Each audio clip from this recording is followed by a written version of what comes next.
titre pour aujourd'hui, si vous voulez, c'est « Réalité céleste », au pluriel. « Réalité céleste ». Alors, Jean 14, 21, Jésus dit « Celui qui a mes commandements et qui les garde, c'est celui qui m'aime. Et celui qui m'aime sera aimé de mon Père, je l'aimerai et je me ferai connaître à lui. » Ou bien « Je me manifesterai à lui » ou encore « Je me montrerai à lui ». Et on avait posé toute cette définition, et je vous rappelle simplement ici, se manifester, le grec emphanizo, ça veut dire manifester, exposer à la vue, rendre visible, se montrer, apparaître, être manifesté, et puis également indiquer, révéler ou faire connaître. Et on a vu ensemble que Jésus apparaît régulièrement. Depuis sa résurrection, il est apparu jusqu'à son ascension. Après l'ascension, il est apparu plusieurs fois et dans l'histoire, il est apparu à des personnes et aujourd'hui encore, il apparaît. Et je crois et je prie que vous puissiez le vivre. Nous ne courons pas après ces choses, mais nous les accueillons. Parce que Jésus nous a promis que si nous gardons sa parole, il se montre à nous. Il nous apparaît. Mais Jésus a plusieurs façons de le faire. Il y a la façon que nous avons observée, c'est-à-dire que véritablement Jésus vient et nous fait cette grâce de pouvoir le voir de nos yeux, de pouvoir sentir sa présence, de pouvoir véritablement le voir apparaître. Mais il y a aussi d'autres choses. Et l'Écriture nous fait aussi écho de certaines visions du Seigneur. Donc, il y a Jésus apparaît, j'irais, ce qu'on peut appeler une vision ouverte, c'est-à-dire vous voyez vraiment une réalité du monde spirituel, vous voyez Jésus, il est là, ou bien vous pouvez avoir simplement une vision spirituelle, où vous avez une vision du Seigneur Jésus. Et la différence est faite dans la Bible entre Jésus apparu à Paul, par exemple, ou Jésus apparu aux disciples, ou encore Étienne vit le ciel ouvert et Jésus à la droite de Dieu, où là directement il voit Jésus apparaître. Et à d'autres moments, je vais vous en donner juste deux ici, où il y a une vision du Seigneur. Regardez Acte 9, verset 10. Il est dit « Il y avait à Damas un disciple nommé Ananias. Le Seigneur lui dit dans une vision, Ananias, et au verset 12, il est dit encore « Il a vu en vision Saul, un homme du nom d'Ananias. » Donc en fait, Saul de son côté plutôt, excusez-moi, on l'a vu la dernière fois, est en chemin pour aller faire le mal, pour aller persécuter les disciples. Et lui, il voit Jésus. Il voit une grande lumière éblouissante.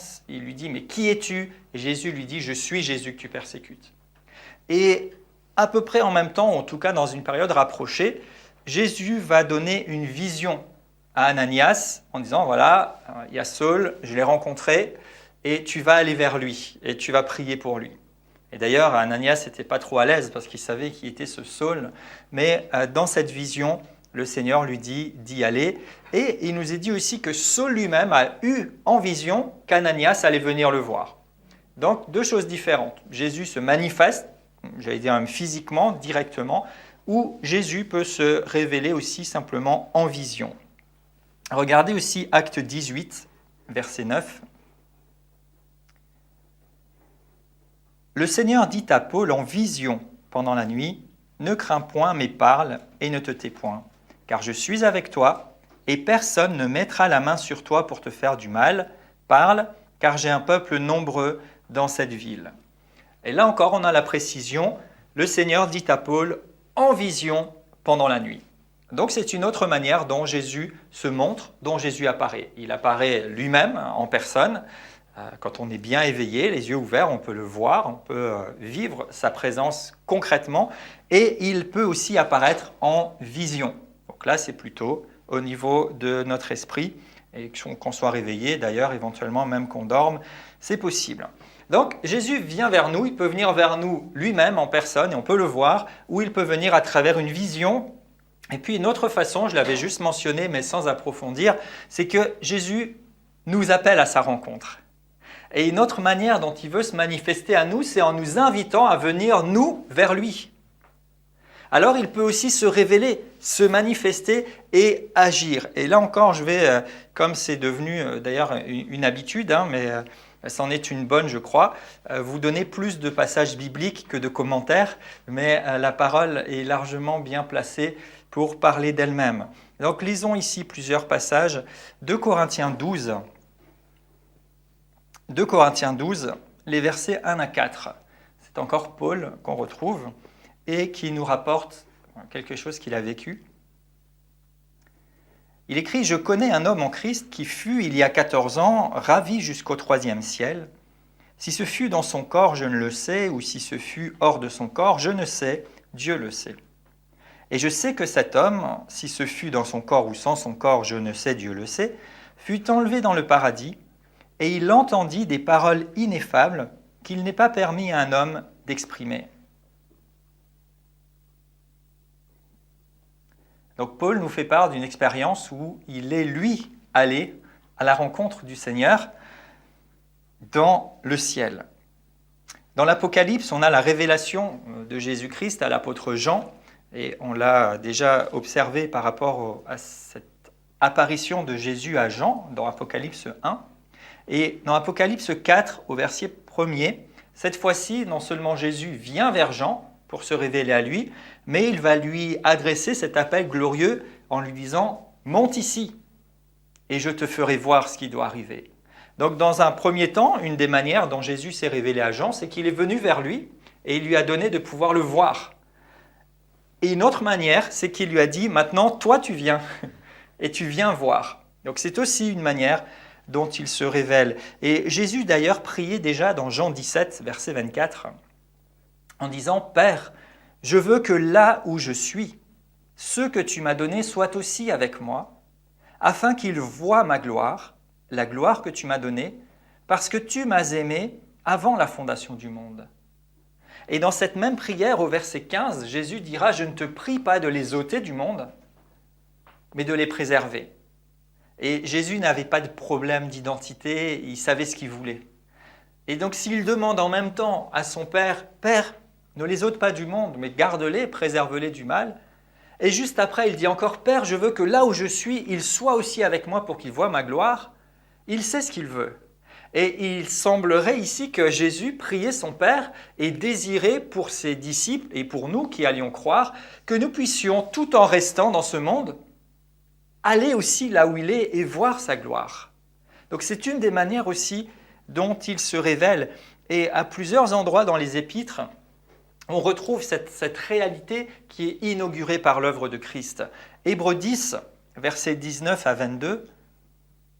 Hébreux 10, 19, il est dit « Ainsi donc, frères, puisque nous avons, au moyen du sang de Jésus, une libre entrée dans le sanctuaire, par la route nouvelle et vivante qu'il a inaugurée pour nous au travers du voile, c'est-à-dire sa chair, et puisque nous avons un souverain sacrificateur sur la maison de Dieu, approchons-nous avec un cœur sincère, dans la plénitude de la foi, les cœurs purifiés d'une mauvaise conscience et le corps lavé d'une eau pure. » Donc, remarquez le départ de ce passage que je viens de lire. « Ainsi donc, nous avons,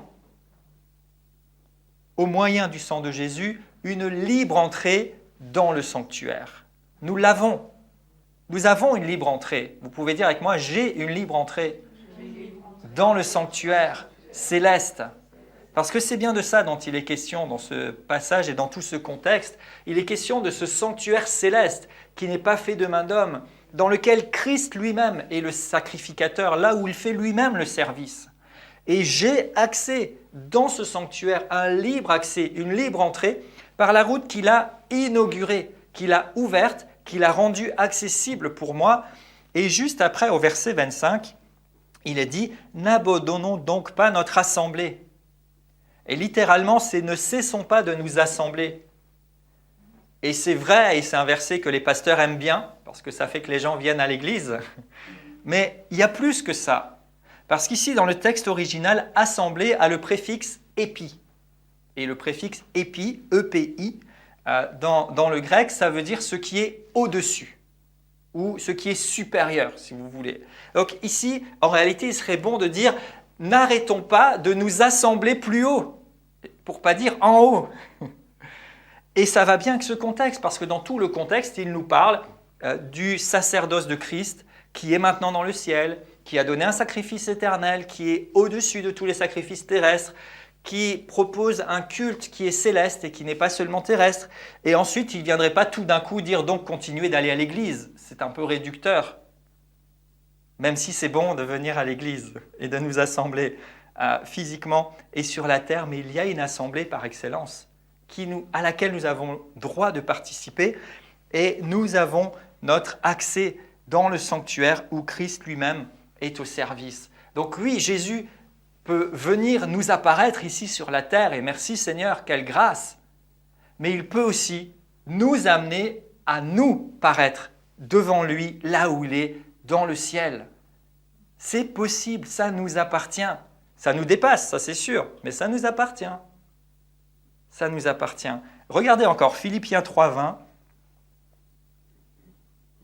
Philippiens 3,20, notre cité à nous est dans les cieux, d'où nous attendons aussi comme sauveur le Seigneur Jésus-Christ, qui transformera le corps de notre humiliation en le rendant semblable au corps de sa gloire, par le pouvoir qu'il a de s'assujettir toutes choses. Et je ne veux pas développer le sujet du corps aujourd'hui, même s'il est super intéressant, mais en tout cas, il dit « notre cité à nous est dans les cieux ». Et là encore, littéralement, ce n'est pas juste on a une cité dans le ciel pour que dès qu'on va mourir, on sait qu'on aura une maison, j'espère la plus jolie possible, avec peut-être des géraniums devant, comme on va faire bientôt ici dans la région, et tout ça. C'est bien joli tout cet imaginaire. Mais en réalité ici, quand il dit notre cité est dans les cieux, il dit notre droit de cité. Notre droit de cité. On pourrait dire aussi notre citoyenneté. Et si vous voulez, pour votre méditation personnelle, vous pouvez chercher quand il est parlé de citoyen. Dans l'Écriture, et plusieurs fois, il est question que nous sommes citoyens des cieux et nous avons notre droit de cité. Nous avons accès comme un citoyen. Et un citoyen a le droit d'aller dans son pays d'appartenance. Un citoyen peut venir là dont il est citoyen. Et nous sommes, pour la plupart là aujourd'hui qui êtes devant moi, nous sommes citoyens français, donc nous avons le droit de venir et de nous déplacer et de nous établir un petit peu comme nous voulons, bien sûr en respectant la loi, mais sur le territoire de notre pays. Et certaines personnes ont une double citoyenneté, donc ils ont le droit de faire ça dans 2 endroits différents. Mais nous avons une citoyenneté encore supérieure à ça. Nous sommes citoyens des cieux. Et notre droit de cité, c'est le ciel. C'est dans les cieux. C'est un droit. Il vous appartient. Parce que vous avez été transportés, il est dit ailleurs, du royaume des ténèbres au royaume du Fils bien-aimé. Vous êtes devenus non plus ennemis de Dieu, étrangers, mais vous êtes maintenant de la maison, vous êtes de la famille. Vous avez le droit d'avoir votre place et de venir dans les cieux. Vous avez un droit de cité. Waouh! Nous avons le droit. Nous sommes citoyens des cieux. Et dans la pensée grecque, il y a toute cette notion. Le droit de cité, c'est relié aussi à l'administration, à appartenir à une communauté, à participer à des décisions. C'est pas juste, voilà, j'ai le droit d'être là, mais j'ai le droit de faire partie. On pourrait dire plus justement. Nous appartenons et nous avons le droit de faire partie des cieux. Et d'ailleurs, si on doit aller un petit peu plus loin, et vous savez pour plusieurs, mais nous sommes appelés à être ambassadeurs de Christ sur la terre. Donc c'est que nous appartenons à un autre royaume, et nous sommes les représentants sur la terre. Et nous en sommes représentants pour pouvoir, comme quelqu'un le priait ce matin, amener les choses du ciel sur la terre. C'est notre rôle. Mais comment on peut ramener les choses du ciel si on n'y va pas ? Comment je peux ramener quelque chose du magasin qui est en haut de la rue si je ne me prends pas la peine d'aller dans le magasin pour prendre et payer ? Et nous avons quelque chose de merveilleux, c'est que nous pouvons aller dans plus qu'un magasin, c'est le ciel lui-même. Et nous pouvons prendre et prendre gratuitement parce que quelqu'un a payé. Jésus a payé. Il a payé de sa vie, il a payé de son sang, il a payé de tout ce qu'il est. Il a abandonné sa gloire. Il est mort à notre place. Il a porté ma condamnation, mon jugement. Il a porté mon indignité. Il a porté mes limites. Il a porté tout ce qui me retient pour que j'aie le droit d'aller là où il est, dans le ciel. Et pour qu'alors en lui, comme dit l'Écriture, notamment dans Éphésiens 1,10 et ailleurs encore, que toute chose soit réunie en Christ, celles qui sont dans les cieux et celles qui sont sur la terre. Donc nous sommes le choix de Dieu pour que les choses célestes puissent rencontrer les choses terrestres. Et Jésus lui-même se manifeste et vient, donc là c'est le céleste qui vient sur la terre, mais il nous donne aussi la possibilité et il nous appelle à vivre le céleste. Et je vais de nouveau vous donner quelques témoignages ici, extraits de différents récits de l'histoire des réveils. Et je le ferai plusieurs fois dans cette série, parce que je crois que c'est bon aussi de s'encourager et de bâtir notre espérance et notre attente par rapport à ce que d'autres ont vécu avant nous. Vous savez, la Bible dit, prenez exemple de vos prédécesseurs pour les imiter dans leur foi et aussi pour éviter de faire les mêmes bêtises qu'eux. Et on a des prédécesseurs dans l'Écriture, mais on a aussi des prédécesseurs dans l'histoire qui laissent une trace. Et sur ce sujet du céleste, des réalités célestes, on a des traces dans l'histoire. Là aussi, ce n'est pas nouveau. Vous savez, quelquefois, on pourrait opposer comme argument de dire oui, vous sortez des nouveaux trucs de je ne sais où. Ce n'est pas si nouveau. Déjà, c'était déjà dans l'Écriture. Et ensuite, des personnes l'ont vécu bien avant nous. Et bien sûr que ça a été certainement combattu en leur temps, mais ce n'est pas si nouveau que ça. Alors, un premier témoignage qui date des années 1500, de Thérèse d'Avila, qui a vécu de 1515 à 1582. Et il est dit d'elle qu'elle avait souvent des extases spirituelles. Et dans ses écrits, elle parle de céleste folie, de glorieux délires, dans lesquels elle ne sait plus si elle rit, si elle pleure, si elle chante ou si elle ne fait rien. Alors vous allez dire, ouais, qu'est-ce que tu nous as encore sorti là ? Ah oui, mais il y a des gens qui ont vécu ce genre de choses. Et donc elle parle de céleste folie ou d'extase spirituelle. Et rappelez-vous que Jean parlera d'extase. Il dit « je fus en extase ». Et Paul aussi dira « j'étais en prière et je fus en extase ». On l'a vu la dernière fois et je vis le Seigneur. Et donc il y a des gens qui ont vécu des expériences célestes. Et ce n'est pas la seule. Dans les années 1680, les prophètes cévénols, donc dans cette région, il y a eu tout un mouvement de l'Esprit de Dieu et on parle aujourd'hui des prophètes cévénols dans l'histoire des réveils. Et il est dit d'eux qu'ils avaient souvent des visions, et dans la citation que j'ai trouvée, entre parenthèses, ou expériences, des cieux ouverts. Donc on ne sait pas s'ils ont seulement vu le ciel ouvert ou s'ils ont vécu quelque chose de céleste. Ils avaient des visions ou expériences des cieux ouverts, du paradis, des anges, des combats d'anges, de l'enfer. En Chine, des enfants ont vécu à une période, et il y a un livre assez bouleversant que vous pouvez trouver aujourd'hui, même en libre accès sur Internet, qui s'appelle « Vision au-delà du voile », que je vous recommande, et qui rapporte ce qui s'est passé dans une maison où on avait recueilli des enfants, une maison qui s'appelait Adulam, en Chine, où des missionnaires avaient recueilli des enfants pour prendre soin d'eux. Et ces enfants ont vécu plusieurs expériences spirituelles assez impressionnantes d'un certain point de vue et qui sont rapportées dans ce livre, qui s'appelle « Vision au-delà du voile ». Et parmi ces témoignages et parmi les extraits de ce livre, il est dit dans l'esprit, les enfants d'Adulam ont été enlevés dans la cité céleste à nombreuses reprises.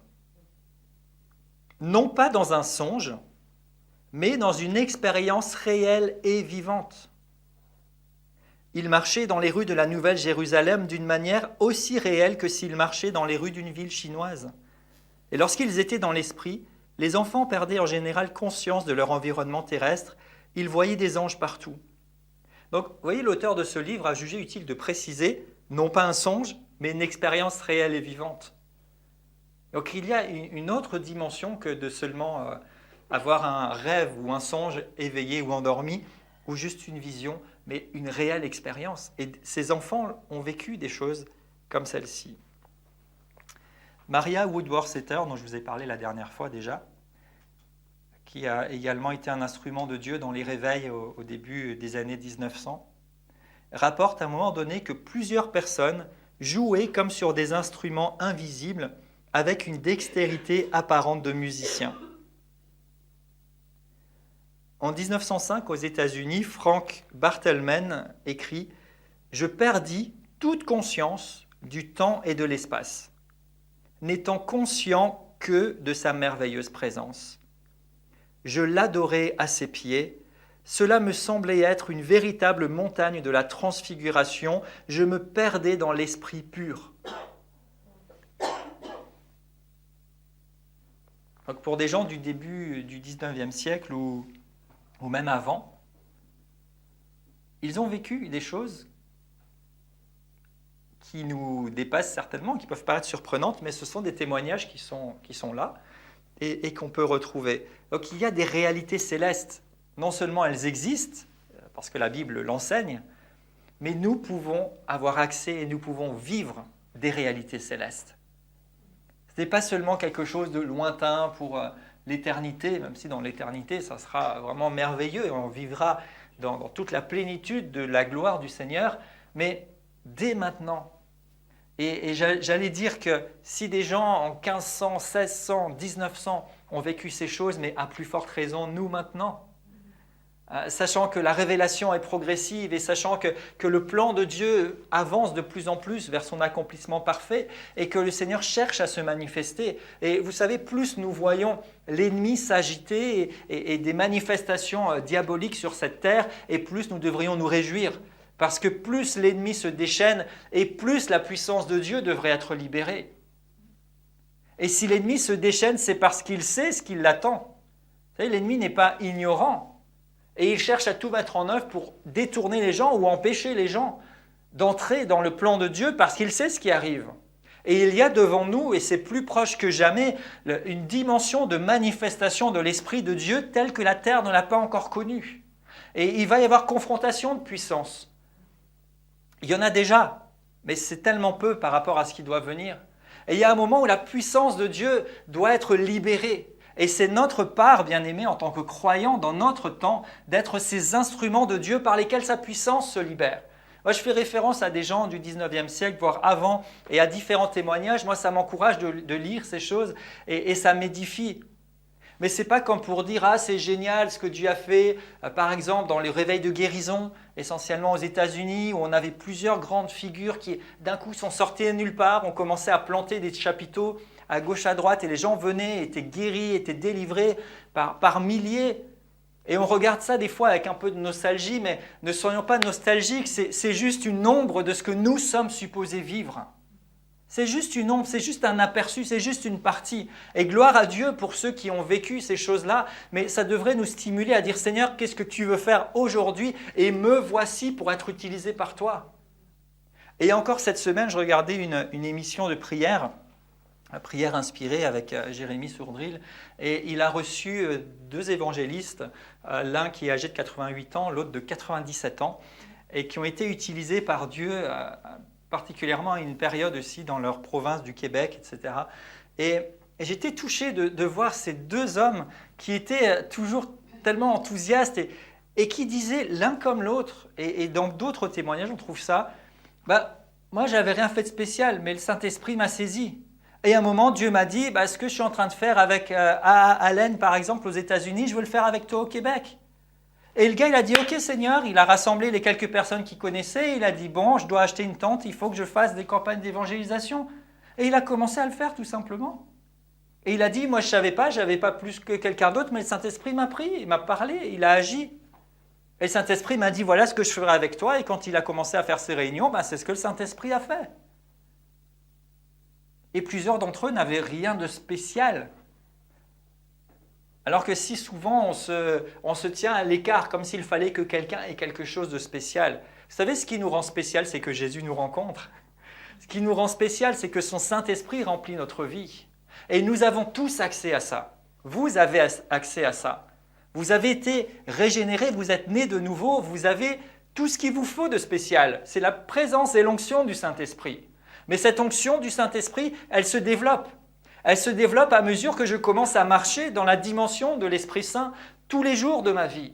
Elle se développe à mesure que je commence à marcher dans le surnaturel. Le surnaturel ne nous tombera pas dessus comme ça un beau matin. Même si le Seigneur, encore une fois, fait grâce et souvent vient nous chercher de là où nous sommes. Mais il appelle à notre participation.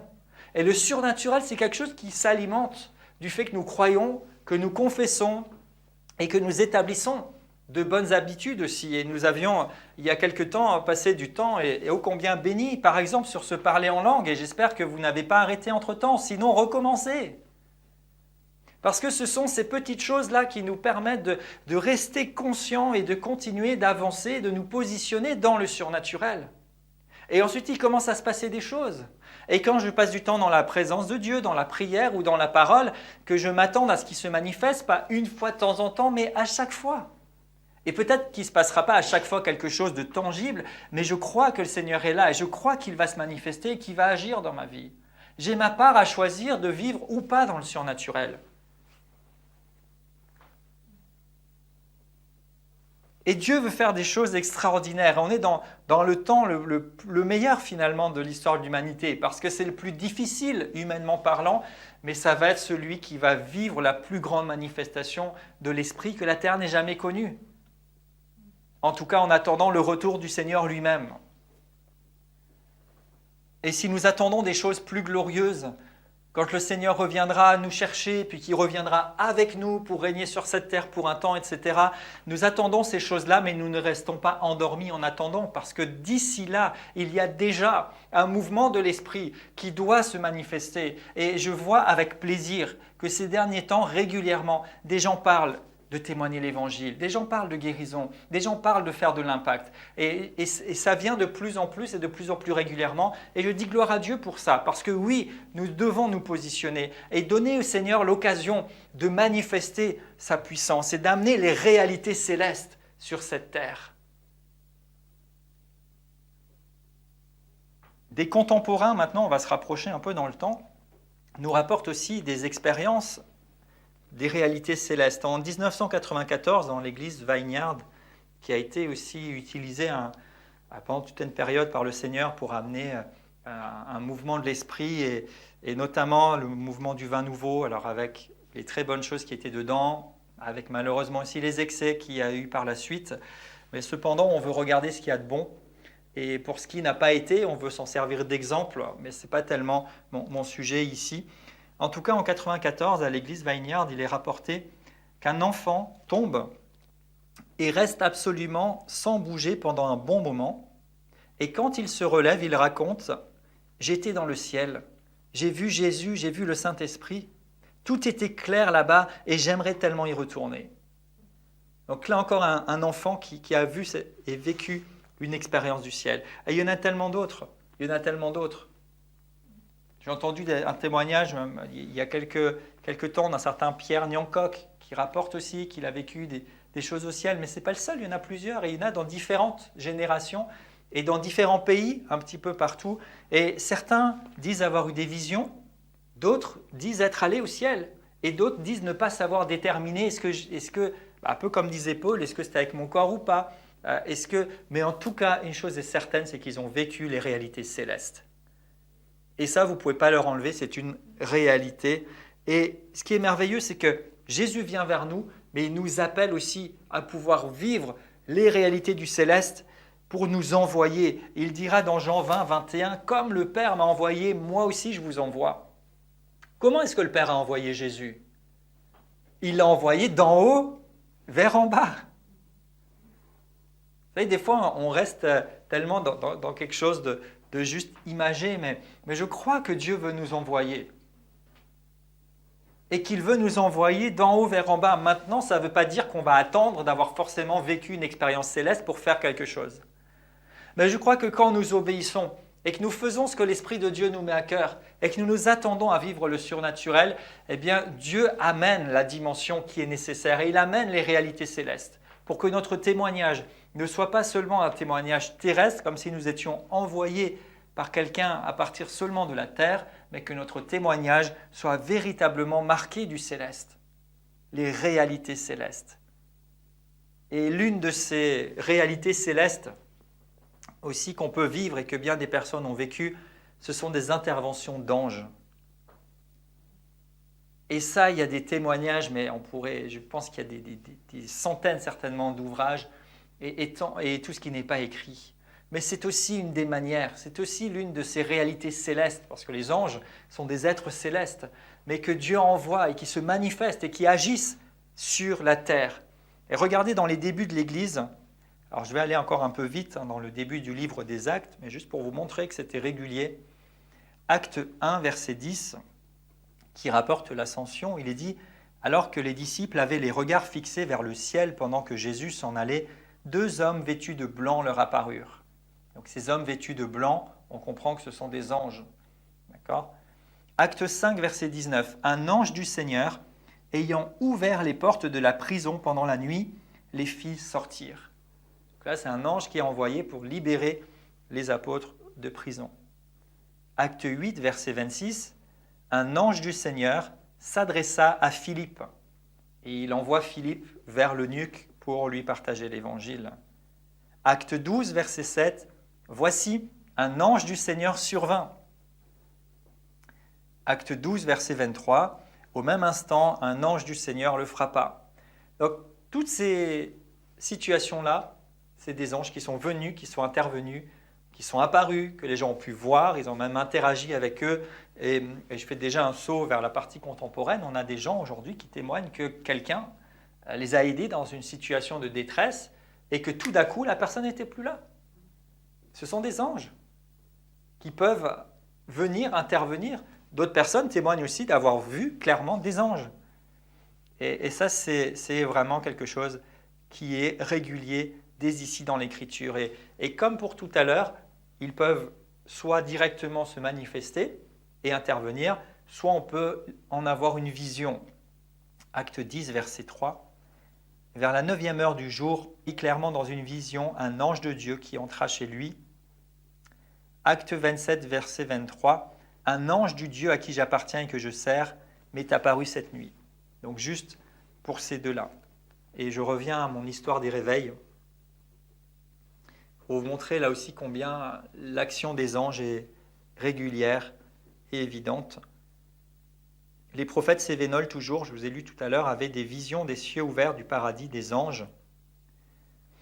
Dans le ministère de Maria Woodworth-Etter, il est dit que le don de discernement des esprits fut remarqué chez plusieurs qui eurent des visions merveilleuses du Seigneur et d'anges. Et ici, quand on parle du discernement des esprits, ce n'est pas juste savoir si quelque chose est bien ou mal. Le discernement des esprits, c'est une capacité à voir dans le monde spirituel.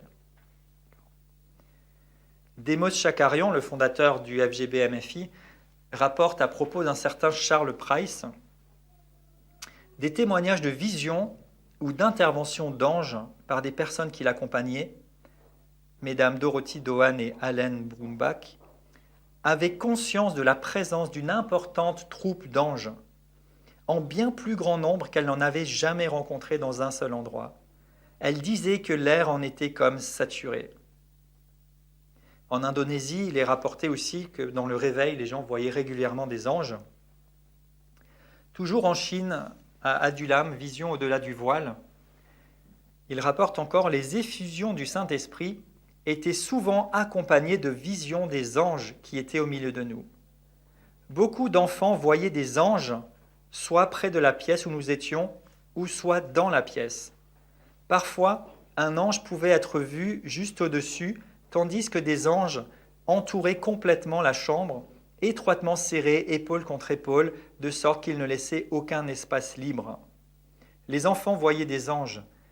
D'habitude, quand ils les voyaient, leurs yeux étaient fermés, mais ils les voyaient aussi parfois quand ils avaient les yeux grands ouverts.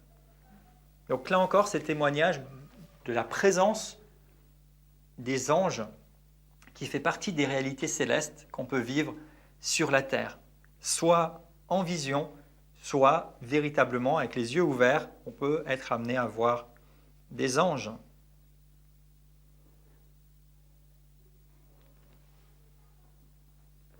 Et j'allais dire que je ne sais même pas si on peut être exhaustif parce que les réalités célestes sont riches et Dieu est infini en imagination et il peut faire encore plein de choses. Mais j'ai relevé quand même quelques éléments de la façon dont on peut relever des réalités du ciel sur la terre. Mais reprenons d'abord quelques versets. Matthieu 6, verset 10. Jésus nous enseigne à prier que ta volonté soit faite sur la terre comme au ciel. Donc une interaction entre la terre et le ciel, c'est la volonté de Dieu et c'est ce que Jésus nous demande de prier. Éphésiens 1,10, je l'ai cité tout à l'heure, je vous le redonne ici. Dieu a voulu réunir toutes choses en Christ, celles qui sont dans le ciel et celles qui sont sur la terre. Et Colossiens 1, verset 20, nous dit aussi, il a voulu réconcilier avec lui-même tout ce qui est sur la terre et ce qui est dans les cieux.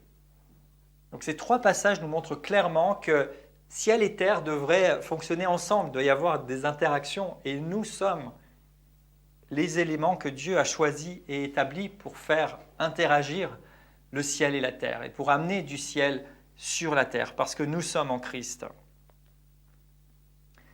On rapporte à propos du réveil au pays de Galles en 1904, sous le ministère de Evan Roberts, on dit qu'une jeune fille attirait l'attention des journalistes en déclarant « Mais que sera le ciel si c'est si beau maintenant ?» Et souvent, nous, on se dit « Mais vivement le ciel, parce que cette terre, on est lassé. » Mais cette jeune femme, pour dire ça, mais qu'est-ce que ce sera le ciel si c'est tellement beau maintenant? C'est qu'elle a vécu quelque chose. Et quelque chose qui dépasse largement toutes sortes de beautés ou d'atmosphères qu'il peut y avoir sur la terre.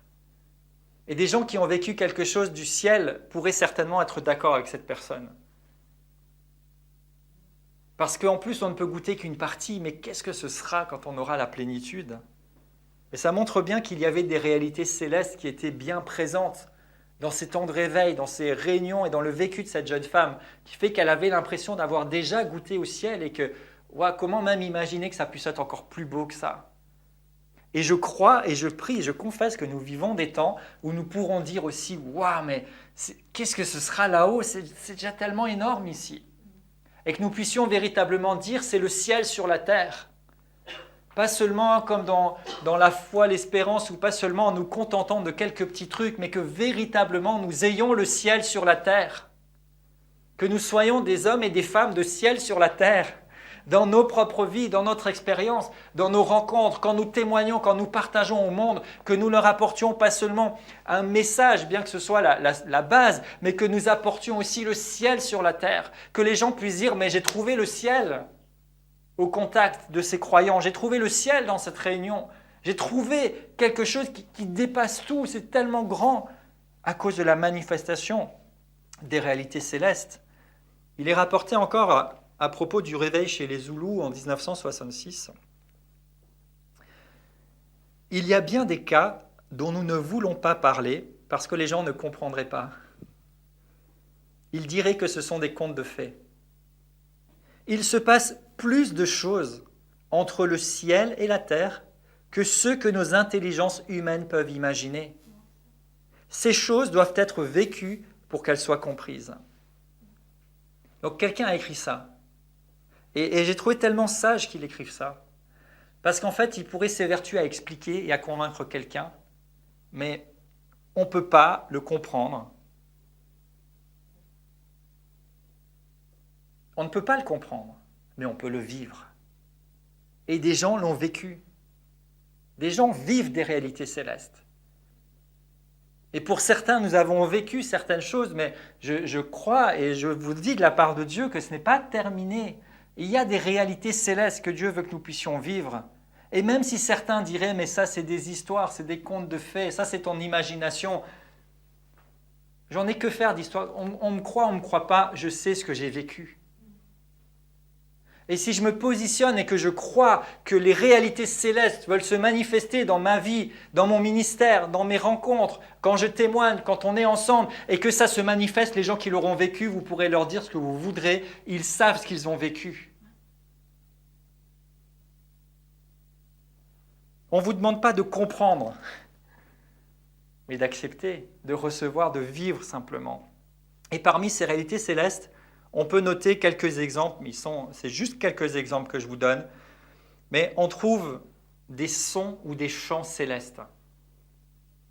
Et la Bible rapporte souvent déjà dans les prophètes, et puis même dans l'Évangile, que par exemple, à un moment, on entend une voix du ciel. Quand Jésus est baptisé, il y a cette voix qui vient du ciel, et que les gens ont pu entendre. Celui-ci est mon fils bien-aimé en qui j'ai mis mon affection. Et à d'autres moments encore, dans les actes, Saul entend audiblement Jésus lui dire « Je suis Jésus que tu persécutes ». Dans l'Apocalypse, on a plusieurs fois le témoignage de Jean qui dit « J'entendis une voix ». J'entendis encore cette voix. Et il y a des choses du ciel qu'on peut entendre. Maria Woodworth-Etter encore rapporte que dans une convention à Long Hill en 1913, on entendit le chœur céleste. Un témoin raconte « Il est inutile, frère, de me dire que j'ai été trompé par l'ennemi ou que j'ai été trompé. Si les contradicteurs pouvaient entendre, ne fût-ce que quelques minutes, le chœur céleste, chanté sous l'influence du Saint-Esprit, ils seraient convaincus. Parfois, les notes s'élevaient à des hauteurs mélodieuses qui semblaient se perdre dans l'infini ou descendre dans les profondeurs. Ce n'était pas un chant à 4 parties, peut-être que quelqu'un comprend, moi je ne suis pas assez fort en musique, mais une harmonie parfaite, composée de tons innombrables s'unissant, s'entremêlant dans un morceau céleste indescriptiblement puissant et suave à la fois. Ce chœur est certainement ce que saint Paul entendait par le chant de l'esprit ou les soupirs qui ne peuvent s'exprimer. Et c'est vrai que Romains 8, 14, on a ce passage, je ne suis pas sûr d'ailleurs que ce soit 14, mais en tout cas dans Romains 8, et tout ça, on voit que le Saint-Esprit nous aide quand on ne sait pas quoi prier, et notamment par des soupirs inexprimables. Donc il y a des choses qu'on peut entendre directement comme étant du ciel, où ici il témoigne que lorsque ces croyants chantaient, on avait l'impression que ce n'était pas seulement eux qui chantaient, c'était finalement plus parfait que n'importe quel morceau qu'on pourrait composer sur la terre. Les prophètes cévénols encore nous rapportent des chants célestes. Des chants de psaumes ont été entendus comme venant directement du ciel. Ces voix célestes étaient d'une grande beauté. Parmi ceux qui venaient écouter, certains n'entendaient rien, mais d'autres étaient charmés par cette divine mélodie. À Adulam, toujours dans Vision au-delà du voile, les enfants chantaient des cantiques qu'ils n'avaient jamais appris. Le fait de voir ces enfants chanter dans ces chœurs célestes angéliques constituait un spectacle inoubliable. Donc ils entendaient une musique, des chants, et spontanément, par le Saint-Esprit, ils chantaient tous ensemble quelque chose qu'ils n'avaient pas appris.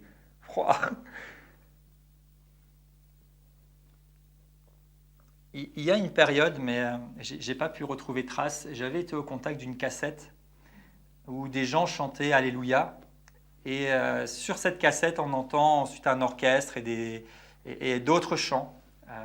Le témoignage qui était accompagné de cette cassette, c'était qu'il y avait juste quelques personnes qui chantaient et priaient ensemble. Et quand ils ont écouté l'enregistrement de leur chant, ils ont entendu. Mais il y avait vraiment un orchestre et quelqu'un qui chantait. Ils ont entendu les anges. Et on les entendait sur la cassette.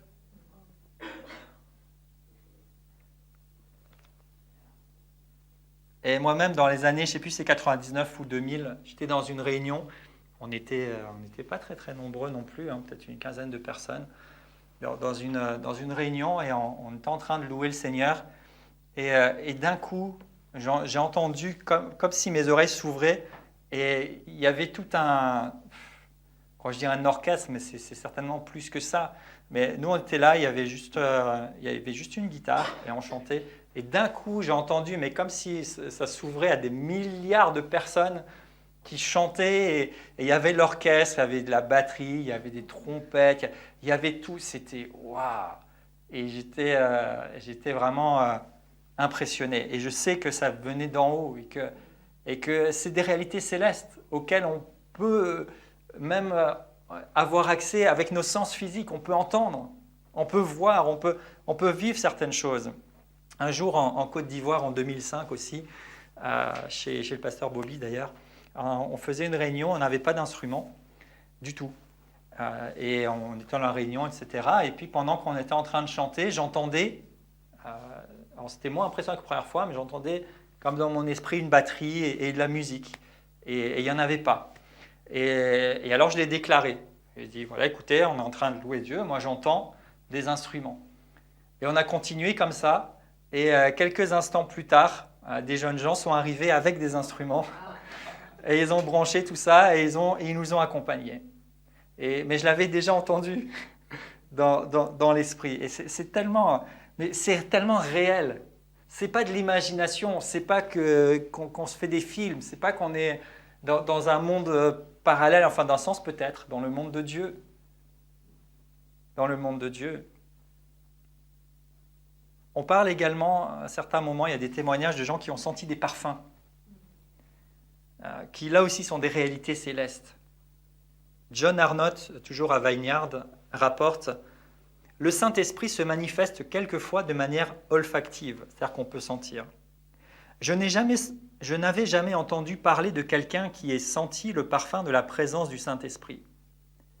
Mais ayant eu personnellement l'occasion de vivre ce genre d'expérience lors d'un moment de ministère, je peux dire que cela fait aussi partie des manifestations de la présence de Dieu. » Et ça aussi, je l'ai vécu à l'occasion et j'ai entendu régulièrement des témoignages. Alors parfois, je ne sens pas. Des fois, les gens disent « oui, je sens un parfum, une odeur de quelque chose ».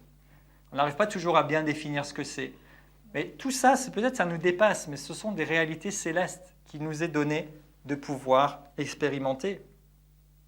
2 Corinthiens 2,15 nous dit « Nous sommes en effet pour Dieu la bonne odeur de Christ, parmi ceux qui sont sauvés et parmi ceux qui périssent. » Donc ce n'est pas étonnant s'il y a des bons parfums là où est le Seigneur et là où nous sommes. Un autre témoignage dont on a beaucoup parlé à une période sur les réalités célestes, ce sont les poussières d'or ou bien les paillettes. Et là, il y a beaucoup de témoignages, il y a eu beaucoup de choses qui ont été dites. Et par rapport à ça, l'Écriture nous dit, par exemple, dans Agé 2, versets 8 et 9, « L'argent est à moi et l'or est à moi, dit l'Éternel. » Et Jésus disait, ce qui est au Père est à moi, et ce que j'ai, je vous le donne. Donc si l'argent et l'or appartiennent à Dieu et que Jésus nous donne ce qui est à Dieu, ce n'est pas étonnant que Jésus nous donne, pourquoi pas, de l'argent et de l'or. Et il y a eu beaucoup de témoignages. Il y a même certains témoignages de gens qui ont trouvé des pierres précieuses et qui, en les faisant analyser, ont eu pour résultat que c'était tellement pur et précieux que ça n'existe même pas sur la terre.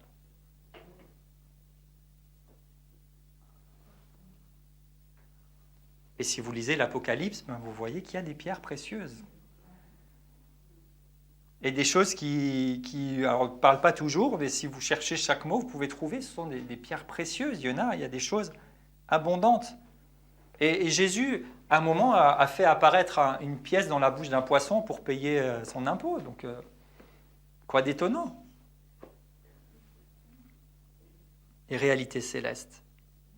Et puis, il peut y avoir tellement plus encore. Donc, j'ai une liste non exhaustive, mais ce que je voudrais vous dire, c'est qu'il peut y avoir tellement plus encore. Et faut-il simplement croire et accepter? Encore une fois, pas courir après les choses comme ça, mais accepter que ça peut faire partie. Et sincèrement, j'ai la conviction que si l'Esprit de Dieu nous conduit à observer ces choses et à nous arrêter sur ces choses, c'est parce qu'il y a des choses que Dieu veut faire. Et veut certainement faire dans une dimension encore plus grande, et auquel on pourrait être amené à être confronté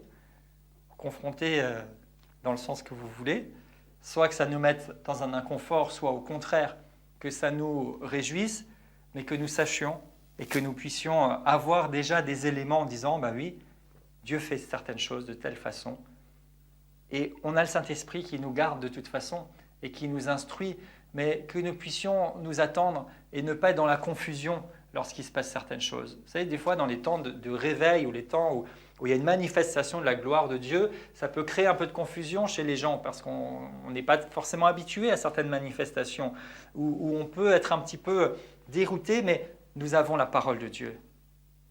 Et nous avons le témoignage des gens qui sont passés avant nous, et nous avons le Saint-Esprit qui nous instruit, et nous allons vivre des choses.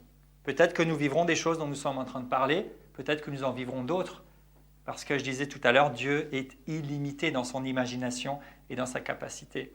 Mais je crois qu'il y a des choses concrètes et que les réalités célestes font partie de la vie normale du croyant et de l'Église de Jésus-Christ. Et que ça fait partie des choses par lesquelles aussi Dieu vient confondre la sagesse des sages de ce monde et vient témoigner de sa puissance, de sa supériorité. Et je conclurai sur quelques paroles de Jésus, Jean 20, verset 30, Jésus a fait en présence des disciples beaucoup d'autres miracles qui ne sont pas écrits dans ce livre. Donc on ne trouvera peut-être pas tout écrit noir sur blanc, parce que tout n'est pas écrit, mais il y a d'autres miracles que Jésus peut faire.